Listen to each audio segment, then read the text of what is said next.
Warming को 2.5 से लेकर 2.9 डिग्री सेल्सियस तक रोकने के लिए मौजूदा से अधिक प्रयास जरूरी। एक कड़ी चेतावनी देते हुए संयुक्त राष्ट्र पर्यावरण कार्यक्रम UNEP की नवीनतम एमिशन गैप रिपोर्ट दुनिया के तमाम देशों के लिए वर्तमान पेरिस समझौते के वादों से परे अपनी जलवायु प्रतिबद्धताओं को बढ़ाने की अनिवार्यता को साफ करती है। ऐसा करने में विफल रहने पर सदी के अंत तक वैश्विक तापमान पूर्व औद्योगिक स्तर से 2.5 से लेकर 2.9 डिग्री सेल्सियस तक बढ़ सकता है। दुबई में 2023 जलवायु शिखर सम्मेलन से पहले जारी की गई emission gap report 2023 broken record नाम की यह रिपोर्ट बताती है कि दुनिया का तापमान नई ऊंचाई पर पहुंच गया है, लेकिन फिर भी दुनिया एमिशन में कटौती करने में विफल रही।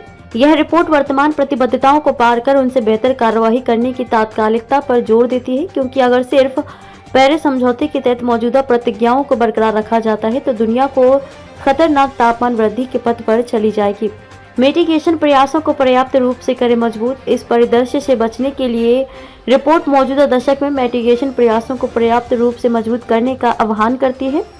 इन प्रयासों की प्रभावशीलता एमिशन गैप को कम करने, राष्ट्रीय स्तर पर निर्धारित योगदान, NDC के अगले दौर में 2035 के लिए अधिक महत्वाकांक्षी लक्ष्यों को सक्षम करने में निहित है। ऐसे उपायों से नेट जीरो प्रतिज्ञा प्राप्त करने की संभावना भी बढ़ जाती है, जो वर्तमान में लगभग 80% वैश्विक एमिशन को कवर करती है। UNEP के कार्यकारी निदेशक इंगर एंडरसन ने जलवायु परिवर्तन के सार्वभौमिक प्रभाव पर प्रकाश डालते हुए कहा कि ग्रह पर कोई भी व्यक्ति या अर्थव्यवस्था जलवायु परिवर्तन से अछूता नहीं बचा है।